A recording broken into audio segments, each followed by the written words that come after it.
जय हिंद बच्चों, स्वागत है आपका चाय सीरीज की क्लास नंबर 4 में। Good morning. और गुड मॉर्निंग की शुरुआत करते हैं एक अच्छे से कोट से।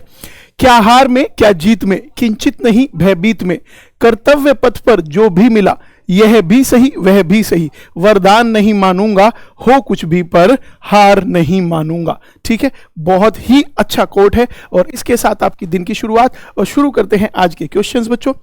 क्वेश्चन नंबर 1 जो कि है आपका, भारतीय संविधान की निम्नलिखित में से कौन सी विशेषता कनाडा से ली गई है।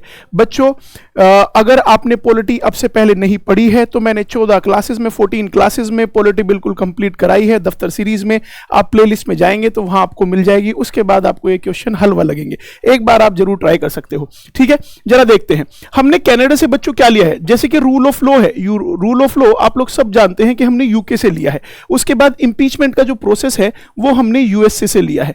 जो फंडामेंटल ड्यूटीज हैं ये हमने यूएसएसआर से ली हैं और मूल रूप से ये भारतीय संविधान में नहीं थी। ये ऐड हुई है बच्चों 42 अमेंडमेंट एक्ट से 1976।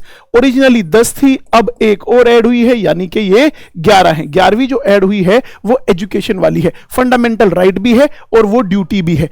86 amendment act 2002 right to education के नाम से आप उसको जानते हो। तो बच्चों आंसर क्या हो जाएगा? आंसर हो जाएगा उच्चतम न्यायालय का परामर्शदायी क्षेत्राधिकार, एडवाइजरी जुरिस्डिक्शन। इसके लिए आप आर्टिकल भी याद रख सकते हो, आर्टिकल नंबर 143। अब इसमें मैं बताने को तो मैं बहुत सारी चीजें बता सकता हूं। जब प्रेसिडेंट सुप्रीम कोर्ट से सलाह लेते हैं तो आर्टिकल 145 ये भी बोलता है कि मिनिमम जो 5 सीनियर मोस्ट जज हैं वो अपनी एक बेंच बनाए और फिर सलाह प्रेसिडेंट को दें। ये सलाह दो तरह की हो सकती है, एक बाध्य और एक जो बाध्य नहीं है, यानी कि एक बाइंडिंग और एक नॉन बाइंडिंग। आप लोग ध्यान रखोगे अगर क्वेश्चन ऑफ लॉ की बात हो तो जो एडवाइस होगी वो बाध्य नहीं होगी, लेकिन अगर यूपीएससी के बारे में अगर परामर्श लिया गया है तो वो जो राय होगी वो बाध्य होगी यानी कि बाइंडिंग होगी। आई होप आपने एक क्वेश्चन से बहुत सारी चीजें रिवाइज की होंगी। Next question, the bodhisattvas statues of Gandhara shows the influence of which artistic style. इसका आंसर है बच्चों ग्रीक। और ये आपने सुना भी होगा कि जो गांधार स्कूल ऑफ आर्ट है, ये Gandhara school of art ancient history में आपने पढ़ा होगा एक डायनेस्टी के बारे में, कुशांस के। उस टाइम पे ये फेमस हुआ था और कुशांस के जो सबसे फेमस किंग थे जिनका नाम कनिष्क था उनसे ये बहुत ज्यादा रिलेटेड है। ठीक है, तो आई होप ये भी आपको क्लियर हुआ होगा कि ये कौन सा स्टाइल है, ग्रीक स्टाइल है। थर्ड देखो बच्चों, भारतीय संविधान की निम्नलिखित में से कौन सी विशेषताएं संयुक्त राज्य अमेरिका से ली गई हैं। अब अमेरिका से हमने क्या ली है? अमेरिका से हमने बच्चों फंडामेंटल राइट्स यानी कि मौलिक अधिकार लिए हैं। मौलिक अधिकार भाग नंबर 3 में है और अनुच्छेद नंबर 12 से लेकर 35 तक है। Magna carta, bill of rights, ये सब आप इनसे रिलेटेड जानते हो। ठीक है, तो इसका आंसर बच्चों इजी है, ये आंसर हो जाएगा इसका 1। ठीक है, सिंगल सिटीजनशिप हमारे भारत में जो है वो सिंगल सिटीजनशिप है। यूएसए में बच्चों डुअल सिटीजनशिप है। तो यूएसए से आप याद रखोगे डुअल और सिंगल से आप लोग याद रखोगे यूके। भारत में अगर आपने नागरिकता किसी और देश की ले ली है तो आपकी यहां की अपने आप खत्म हो जाएगी। और ये आपने सुना भी होगा कि जो फेमस सिंगर हैं दिलजीत दोसांझ, उन्होंने भारत की जो नागरिकता है वो छोड़ दी है और वो यूएसए के सिटीजन बन गए हैं। भारत का नागरिक बनने के लिए 5 तरह से आप यहां की नागरिकता ले सकते हो और वो मैंने तुम्हें क्लास में बताया था कि ब्रांड होता है। बी का मतलब बर्थ, आर का मतलब रजिस्ट्रेशन और ए का मतलब एक्विजिशन ऑफ टेरिटरीज, एन का मतलब नेचुरलाइजेशन और डी का मतलब डेसेंट। ठीक है बच्चों, तो आई होप ये सब आपको पता होगा। तो ये इजी क्वेश्चन थे। उसके बाद next, which of the following is the correct order of pre historic period. यानी कि बच्चों जहां पे भी आपको ये दिख जाए प्री हिस्ट्री, देखो जब मैं हिस्ट्री पढ़ाऊंगा तब इसके धागे अलग से खोलेंगे। हिस्ट्री में ना बच्चों 3 हिस्ट्री हो सकती है, एक होती है प्री, एक होती है प्रो हिस्ट्री और फिर होती है हिस्ट्री। ये हिस्ट्री फिर डिवाइडेड होती है आपकी एंशियंट, मेडाइवल प्राचीन, उसके बाद मध्यकालीन और मॉडर्न। लेकिन ये प्री हिस्ट्री क्या होता है बच्चों? प्री हिस्ट्री वो टाइम होता है जब हमारे पास रिटन रिकॉर्ड कुछ भी नहीं थे, लिखे हुए रिकॉर्ड जब हमारे पास कुछ भी नहीं थे उसको बोलते हैं प्री हिस्ट्री। फिर प्रो हिस्ट्री क्या होता है? प्रो हिस्ट्री फिर है कि जहां पे रिटन रिकॉर्ड थोड़े बहुत हैं लेकिन वो आज तक डेसिफर नहीं हुए हैं, आज तक समझा नहीं जा पाया है कि उसमें क्या कहने की कोशिश की गई है। तो ये प्रो, और उसके बाद ये हिस्ट्री आप पढ़ते हो। ठीक है बच्चों, इसका जो सीक्वेंस है वो आप इस तरह से याद रख सकते हो। प्राइम मिनिस्टर नरेंद्र मोदी, यानी कि प्राइम मिनिस्टर नरेंद्र, सबसे पहले क्या आया था? पैलियोलिथिक। तो देखो पैलियोलिथिक स्टार्ट कहां से हो रहा है, ये 2 ऑप्शन काट देंगे, ये रहा और ये रहा। पैलोलिथिक के बाद prime minister, Mesolithic, Palaeolithic, Mesolithic, Neolithic और मेटल एज। तो बच्चों आंसर हो जाएगा आपका बी। ठीक है, आई होप ये भी आपको क्लियर हुआ होगा। ब्रह्मपुत्र रिवर के बारे में कहा गया है बच्चों, ब्रह्मपुत्र रिवर ओरिजिनेट कहां से होती है और इसको यार्लुंग जांगपो बोलते हैं, और ये जब इंडिया में एंटर करती है अरुणाचल प्रदेश से तो उसको योंगिया पास कहा जाता है। ये बातें आप सब याद रख सकते हो। ये देखो, the river originate in Eastern Ghat. Eastern Ghat में क्या मतलब है बच्चों? The river originate in the Himalayas, ये ठीक है, और इसको यार्लुंग जांगपो कहा जाता है। कहां? तिब्बत में। ये बिल्कुल ठीक है। याद आप लोग रखोगे कि किस पास से इंडिया में एंटर करती है, तो इट इज योर योंगयाब पास। ठीक है बच्चों, दिहांग, दिबांग, लोहित, सुबानश्री, कामेंग, ये सब इनकी ट्रिब्यूटरीज हैं। ठीक है बच्चों, तो आंसर हो जाएगा बी।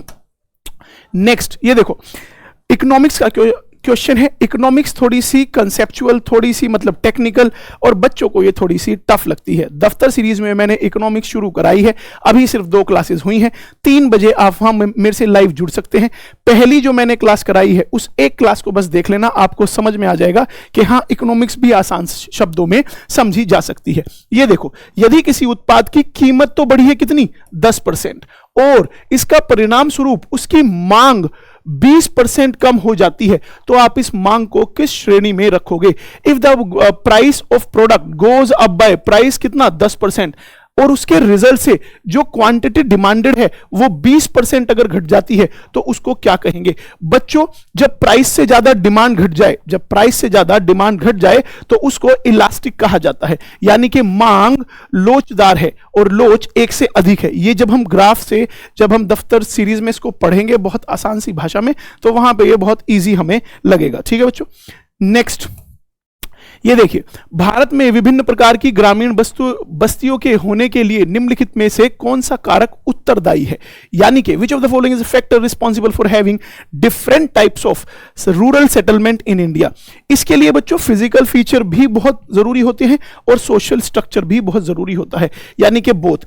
एसएससी में अगर आप देखोगे कि जहां पे ऐसी कोई चीज पूछी गई है जो बहुत कॉमन सी है और उसमें सी पे अगर ऑप्शन 1 और 2 है, तो अगर आपको तुक्का ही अगर मारना हो तो यहां पे आप इंटेलिजेंट गेस मार सकते हो, क्योंकि 60 से लेके 70% तक के जो क्वेश्चन है उनका आंसर सी होता है। मैं तुक्कों में बिलीव बिल्कुल भी नहीं करता हूं, लेकिन अगर आपको कट ऑफ क्लियर करने के लिए 1-2 क्वेश्चन का अगर रिस्क लेना हो तो हम इस तरह से ले सकते हैं। ठीक है बच्चों, नेक्स्ट ये देखो, इनमें से कौन सा पेयर है? और ये देखो आर्किटेक्चर, अगर मुझे मौका मिला इस चैनल पे और कभी मैंने अगर आर्ट एंड कल्चर पढ़ाई है ना, वो बहुत बहुत इंटरेस्टिंग है सब्जेक्ट, है ना। इसके लिए आप फॉलो कर सकते हो एज अ भाई, आई कैन एडवाइस यू। 11वीं क्लास की एक आती है एनसीईआरटी आर्ट एंड कल्चर की, रेड से कलर की, वो अगर आप स्टार्टिंग में पढ़ लोगे तो उसके बाद आपको ये सारी चीजें आसान लगेंगी। ठीक है बच्चों, ये देखो जो खजुराहो मंदिर है, जो टेंपल है, वो फ्रेंच इन्फ्लुएंस से है। खजुराहो टेंपल बिल्कुल गलत, ये तो आपने कितनी बार पढ़ा है, नगारा स्टाइल है। कौन सा है? नगारा स्टाइल है। ठीक है, कुतुब मीनार ये इंडो इस्लामिक शैली का है, ये बिल्कुल ठीक है भाई साहब। कुतुब मीनार जो कि 1192 में कुतुबुद्दीन ऐबक ने स्टार्ट कराया था और इसको फिर खत्म करवाया था इल्तुतमिश ने। ठीक है, फिनिश कराया था किसने? इल्तुतमिश ने। तो हम सही ढूंढ रहे थे, सही हमें ये यहीं पर मिल गया, बी हो जाएगा बच्चों। ठीक है, अब ये देखो महाजनपद, एंशिएंट हिस्ट्री में जब क्वेश्चन इस तरह से आता है तो ये जो 16 महाजनपद हैं यहां से क्वेश्चन जरूर पूछा जाता है। तो देखो सीधा सीधा जो वत्स है उसका जो कैपिटल है वो क्या है? कौशाम्बी, बिल्कुल ठीक है। मगध की क्या है? राजगृह। जो बाद में चेंज हो गई थी उस पर ध्यान नहीं देना है, जो इनिशियली है और जो ऑप्शन दिया है उसके हिसाब से हमें देखना है। ठीक है, उसके बाद कुरु की इंद्रप्रस्थ है और अवंती की उज्जैनी है, यानी कि ए पे बी और फिर सी पे ए पे 1 पे ए बी पे, ये हो गया आपका आंसर ए। ठीक है बच्चों, नेक्स्ट लास्ट क्वेश्चन देखो, आसान क्वेश्चन है। भारतीय संविधान केंद्र की ओर झुका हुआ है। जब मैंने आपको सेलिएंट फीचर्स पढ़ाए तो उसमें बताया था कि हमारे यहाँ पावर डिवाइडेड है, लेकिन थोड़ा सा इंक्लाइनेशन है किसकी तरफ? सेंटर की तरफ, है ना। तो यही यहां पर कहा गया है कि जो भारतीय संघवाद है वो थोड़ा सा बायस्ड है सेंटर की तरफ, बिल्कुल ठीक बात है। और संविधान में संघीय जो शब्द है वो स्पष्ट रूप से उपयोग किया गया है। बच्चों एक्सप्लिसिट का मतलब कि बिल्कुल स्पष्ट रूप से बोलकर कराया गया है, तो ये दूसरा स्टेटमेंट बिल्कुल गलत है। कुछ शब्द हमारे संविधान में ऐसे हैं जो कि हमें लगता है हैं लेकिन है नहीं, जैसे कि अनटचेबिलिटी, इसी के साथ ऐड कर लेना, जैसे कि अनटचेबिलिटी, अनटचेबिलिटी के साथ साथ आपका क्या है, एनुअल फाइनेंशियल स्टेटमेंट, जैसे कि जो बजट है, बजट जैसा भी कोई शब्द हमारे संविधान में नहीं है। क्या है बच्चों, एनुअल फाइनेंशियल स्टेटमेंट है, ठीक है। चलिए उसके बाद यानी कि आपका ये ओनली वन ठीक होगा, क्योंकि बोथ इसमें नहीं होगा, ठीक है। दूसरा स्टेटमेंट गलत है, हमसे पूछा क्या है, करेक्ट पूछा है। तो ये फिर आपका questions of the day. You guys are wonderful audience, है ना, वंडरफुल ऑडियंस। 250-300 बच्चे किस कंसिस्टेंसी से, है ना, किस कंसिस्टेंसी से बिल्कुल लास्ट तक वीडियो देखते हैं और एक्सप्लेनेशन में भी एक एक 1.5 पेज का एक्सप्लेनेशन देके जाते हैं, है ना। कुडोज टू यू गाइज भाई। अंतर है जब किसी सीरीज की कोई पहली वीडियो आती है तो मान लो वो जाएगी 50,000, जो 10वीं जो वीडियो आएगी वो जाएगी 5,000। यही बिल्कुल सेम कंपटीशन है तुम्हारे एग्जाम में। शुरू सब कर देते हैं लेकिन खत्म सब नहीं कर पाते। लेवल सबके निकलेंगे लेकिन लिख लेंगे उसी के जो यहां पर अंत तक खड़ा रहेगा। यह रहा आपका क्वेश्चन ऑफ द डे कि बताओ हमने इसमें से कौन सा फीचर है जो जापान से लिया है और आप उसे एक्सप्लेन भी करोगे। इसमें मेरा कोई कमीशन नहीं है, लेकिन इससे आपका फायदा होता है। जब आप किसी चीज को इतना टाइम अगर देते हो तो आपका रिवीजन हो जाता है। Thank you for being wonderful audience. मिलते हैं क्लास नंबर 5 में। और आप ये एक्सप्लेनेशन, क्या ये क्लासेस आपको हेल्पफुल फील हो रही है, जरूर अपना फीडबैक हमें इसमें देके जाइएगा। जय हिंद, जय भारत।